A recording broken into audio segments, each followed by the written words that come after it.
Good morning. I want you to set up for this posture that will increase vitality to your anterior body, help you breathe better.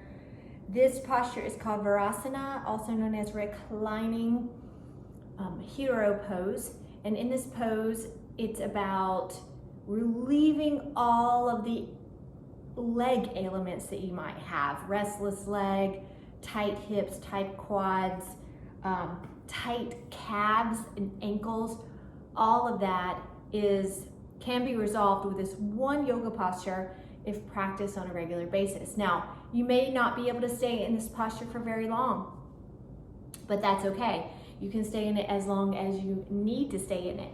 So as you can see, I have a bolster, but you can use a couch cushion. And I have a couple of blankets to add height.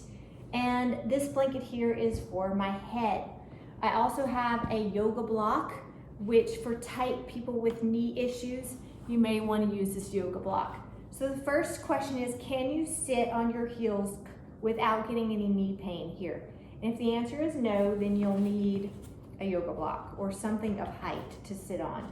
So I'm going to show you that version first. So I'm going to place the yoga block right up against the cushion.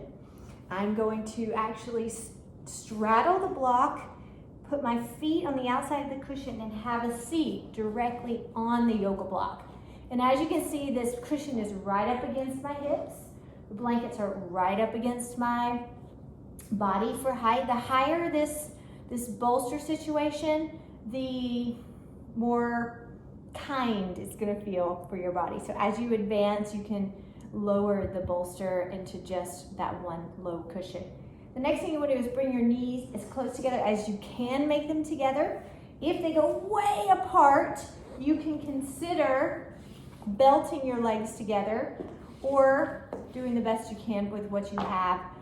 Just a regular belt works, but not necessary if your knees can be slightly together.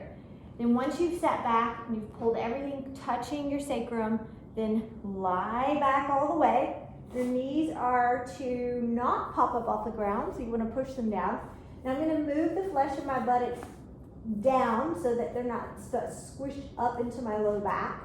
And then once I'm here, as you can see, I'm not sitting on my heels, so to the outside of me, I'm going to adjust, pulling the skin of my upper back to descend down to my tailbone. From here, I'm going to bring my arms up, place my hands on the elbows, and recline back here to Virasana. Reclining hero pose. And here's where I will stay and breathe for up to 15 minutes, if that's in your physical ability, but a minute of this is also beneficial. After so long of being here, you want to switch the tips of your elbows with your hands and extend back and focus on your breath. In through your nose, out through your nose or your mouth for deep relaxation. And that's all. I hope you enjoy your yoga tip of the day.